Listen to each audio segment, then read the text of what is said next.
Welcome back, friends. We are in video 2 as I am giving you a good overview of the Google Certified Trainer Program, which got an overhaul in September of 2016. So this video is actually going to focus on the application process and what's actually required, what kind of questions they're going to ask you. And I just want to break that down and help you understand what's required.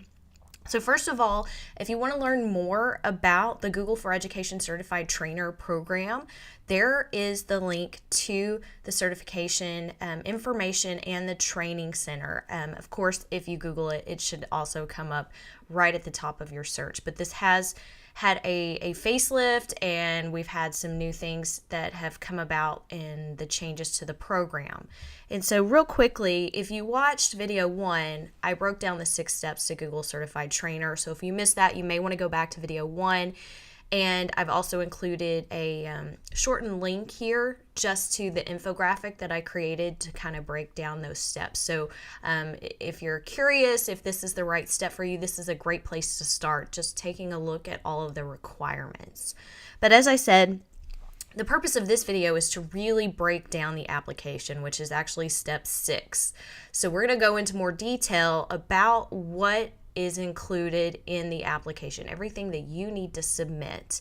Okay, there's also a shortened link there if you're curious about the application, but I'm going to give you some extra tips and help answer some questions hopefully along the way. So I've included a free bonus in this video. So if you're watching this, you get this link right here. So this shortened Google link will give you a way to make a copy of a Google Doc where I have listed all of the questions and requirements that are on the application so that you can work on that in your own time. You have it saved to your Google Drive. You can see exactly what's required, the types of questions they're going to ask, and Google Docs, of course, is going to be a great place to draft your answers, which I highly recommend, because once you see the application portal, you won't really want to type some of your answers in those boxes. You'll want to take some time and edit and revise to make sure that you're giving your best answers in the application. So let's move on to the application portal. So part 1 is to register. And so you'll register for an account through the online application portal, and there is the link there. Again, the bit.ly, GET, apply. Be sure that you save your username and password. Now, you can make this the same as your Google account, but this is not anything that syncs with your Google account. So just want to make that clear. You can save each section of the application as you work through. So you don't have to do it all at once, because it would be very overwhelming to try to do this all in one take. But again, that's why that Google Doc will come in handy. Now, part 2 is where you give your school or your organization details. So these are the things that they will ask. I have, of course, used the asterisk there for the questions that are required. So we've got the name of your school or your organization, your G Suite domain name. So if your school happens to be a part of Google for Education, what domain name you use. The example I gave there from my friends in Commerce, commerceisd.org. Your job title. You can also include your school website, your country, address, city, state, postal code, all of the usual kind of information there. So easy peasy, part 2. Now let's move on to part 3, training and professional experience. And this section has basically replaced the requirement of submitting a resume. So if you have been through this process before or you have looked at it before, you'll remember that it was a requirement to submit a resume, and that often confused a lot of people. They weren't really sure what type of resume Google was looking for. So breaking this down into questions is actually very useful, so you know how to answer these questions better. Now, the first thing, of course, they're going to ask is your education. So any higher education degrees and the names of the institutions where you receive those.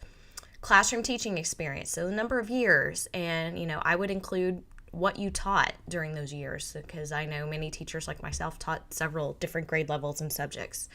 Formal training experience, and this is actually asking you how much professional development have you delivered. So how many years have you been doing this? And this is the part that maybe everyone isn't quite ready for.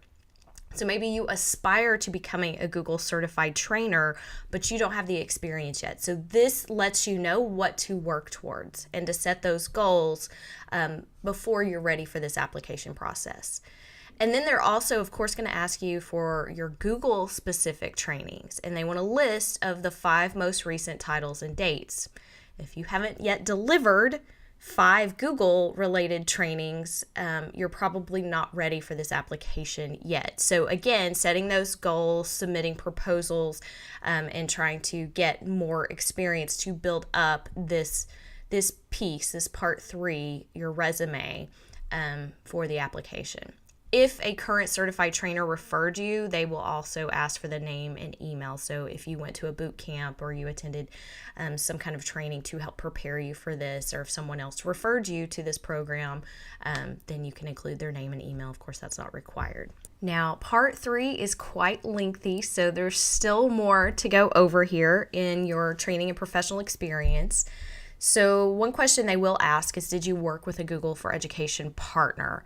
If you're unsure, you may want to go back and ask if you've been to any boot camps or trainings or anything like that. There are several partners out there now. Please state your training goals for the upcoming year. There is a 100-word limit on this. This, I would say, is a very important question. So, of course, my suggestion is that you want to draft this in a Google Doc so that you can revise, edit, and save, and work to get that 100 words to be the exact perfect 100 words that you want to represent you in the application. Please, please, please take your time to write something meaningful. I will tell you that in the Certified Trainer Training Center, there are entire sections dedicated to goal setting and how important that is. So I would be sure to review what they determine to be, good goal setting strategies, and use those here to write your goals and making sure that they are, attainable. Are there other certifications that you wish to pursue? Are there certain conferences that you want to present at? Are you looking to reach certain student outcomes in your classroom, or maybe the other teachers that you work with? Maybe you want to start a new training program at your school. All of those types of things would make good goals. So proofread this. Obviously, 100 words, you want this to be very precise, and you want it to represent you very well. And I do suggest that you send this to at least one friend for feedback before you decide to submit that. Also, as part 3 requires, you will submit your certification documents. So these are actually the certificates. Because you do have to become a Google Certified Educator Level 1 and Level 2. Again, if you haven't watched video 1 that breaks all of this down, please go back and watch that video, because I will explain all of these requirements there. But this is new, so you will have 2 certificates, PDF documents that you will upload for Level 1 and Level 2. And then you also will be taking that trainer skills assessment, and you will receive a certificate there and upload that document. So those Google for Education certificates are very, very important that you save those, because you will have to submit those in your application.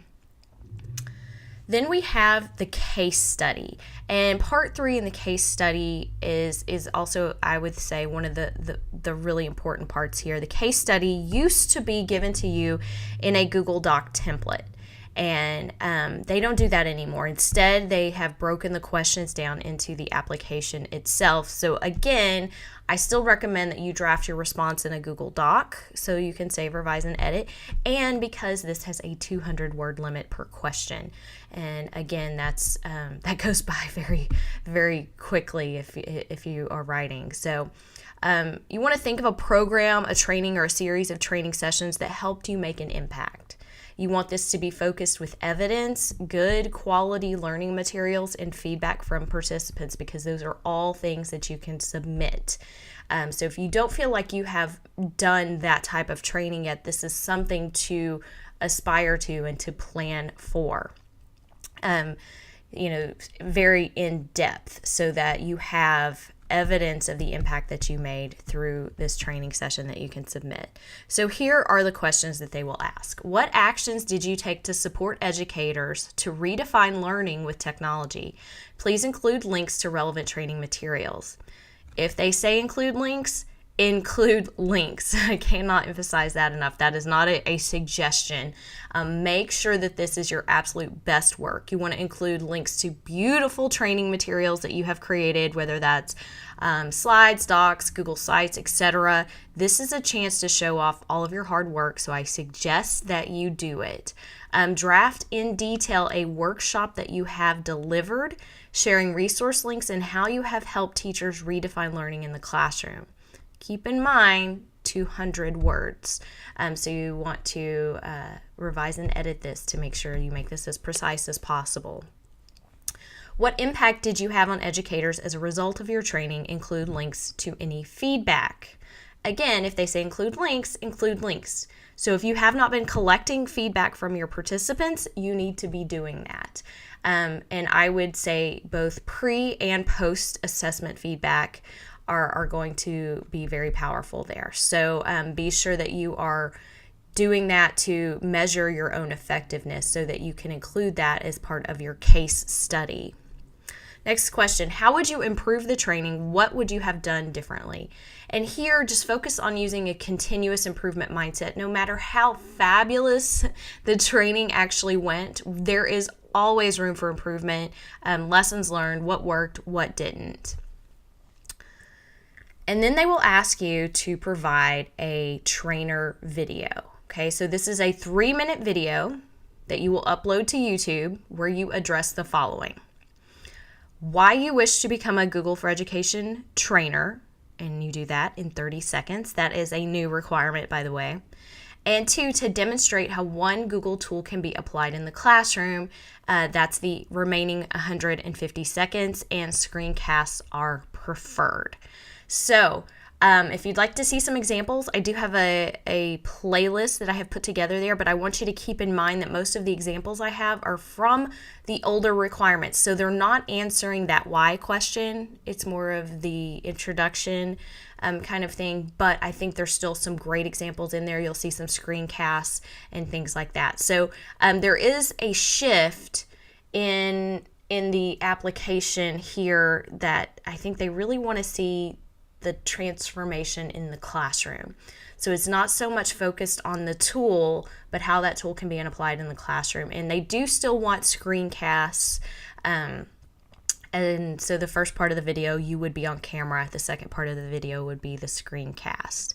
Now, planning this video, recording this video can be very, very time consuming. And, there are lots of other things that you can do, and I have lots of other tips that I can share with you. There are no longer application windows. The windows used to be quarterly. Now they are open all year, so you may apply at any time throughout the year. However, admission decisions are rendered on what they call a rolling basis. So you should expect to receive notifications 4 to 6 weeks from the date of your submission. So just FYI, that waiting part is pretty awful, I know, but 4 to 6 weeks and you're ready to go. And this way you don't have to plan around these quarterly application windows. You can really submit anytime that you want, which is a great thing. Now, when it comes time to submit that application, of course, you want to double check everything that you've submitted, everything that is required, all your information is correct. Make sure that all of your links work in incognito. That is one of the best tricks that I can give you, is just to double check all of those links, send them to a friend, make sure they can access them, and don't forget to submit everything through the application portal. Now, your application status, here comes the wait. This is the hard part. Notifications will be sent to the email address that you provided in your application, and you can expect a response date around the dates that they give us on the website, which of course they can change. But this is the hard part. Once you click submit is then waiting. And here is also one of the catches. Everyone doesn't make the cut. And just because you checked all the boxes and submitted doesn't mean they will accept you, okay? There are lots of different reasons that maybe you didn't make the cut. There are approximately 1,600 Google certified trainers worldwide, and that number was before the last group of approval, so we are over that number, I'm sure now, but I want you to think of this as a good thing. This means that Google certified trainers are a very special group. This is a great distinction, and you want them to be selective in who they choose. Okay, so here are the top reasons that applicants are not accepted. First of all, I hear this one all the time. They forgot to make their YouTube video viewable to anyone with the link. Okay, so when you upload that YouTube video, yes, it's scary to make it public or to make it viewable or searchable, anyone with the link, but make sure you do that and send it to a friend and make sure that that link works. The other thing is they forgot to share their materials and make those viewable. Okay, so again, it's really just that sharing setting and making sure that whoever is reviewing your application can actually see everything that you have submitted. And the third one is not enough training experience. Like I said, they're asking in there for how many years of experience. Now, there's no requirement to number of years, but they want to know that that's something you are currently doing. So if you are aspiring to this is your chance to work on building your resume before you submit. Now, you might also ask, what happens if you aren't accepted? So you can apply again during any of the subsequent review cycles. There is no waiting period. And please don't panic. Lots of trainers that I know do not get accepted on their first try. That's okay. It's just a chance for you to improve and to see what it is to be a part of this program. Now, you can also send your application information to another certified trainer to get feedback. I would suggest that you do that in terms of preparing for this. But, just keep in mind, this is something that a lot of people work very hard to achieve. Now, once you're accepted, I'm afraid you're not done. You are required to do a few things to maintain your certification. You must conduct and report at least 12 training sessions per year. Okay, so there is an entire reporting system where you have to go in and submit that. So they're looking for someone who is able to meet that. So if you're not currently doing 12 training sessions per year, again, that's something you need to be working towards. And sharing ideas and resources with the community of trainers. So once you become certified, you will be added to a group and to some shared folders where you can share with the other certified trainers across the globe, which is great because you also get to see all of the great things that they are doing. And then you also have to resubmit some other information, the resubmission of interest, including annual product update assessment, and that is relatively new, so we're not quite sure what that looks like just yet. Now, if you have questions about this, there are 2 FAQ pages I want to give you a link to. The first one is the Google Certification Policies and FAQs page. Now, this is more general about all of the certifications, so if you're looking for those types of answers. And then there's also a FAQ page in the testing center. So when you actually, that's in the application portal. Sorry, not the testing center, but you can go in and check out the FAQ page more specifically about certified trainer questions there.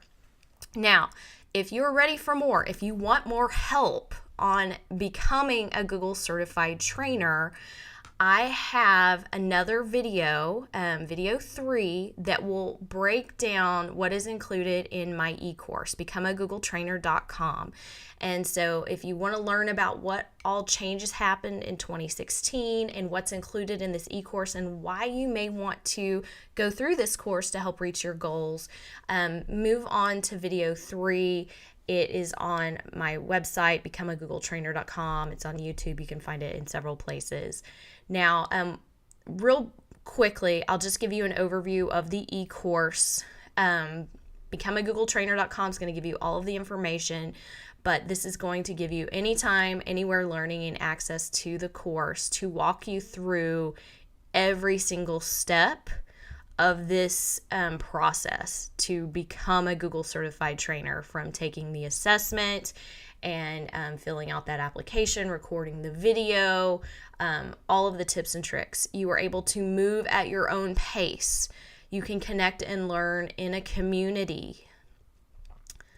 There is also advice from experienced trainers right there at your fingertips. I have also included tons of free downloads, including the Ultimate Planner. And we all know how much planning helps us reach our goals. So I have developed a planner to help you do that.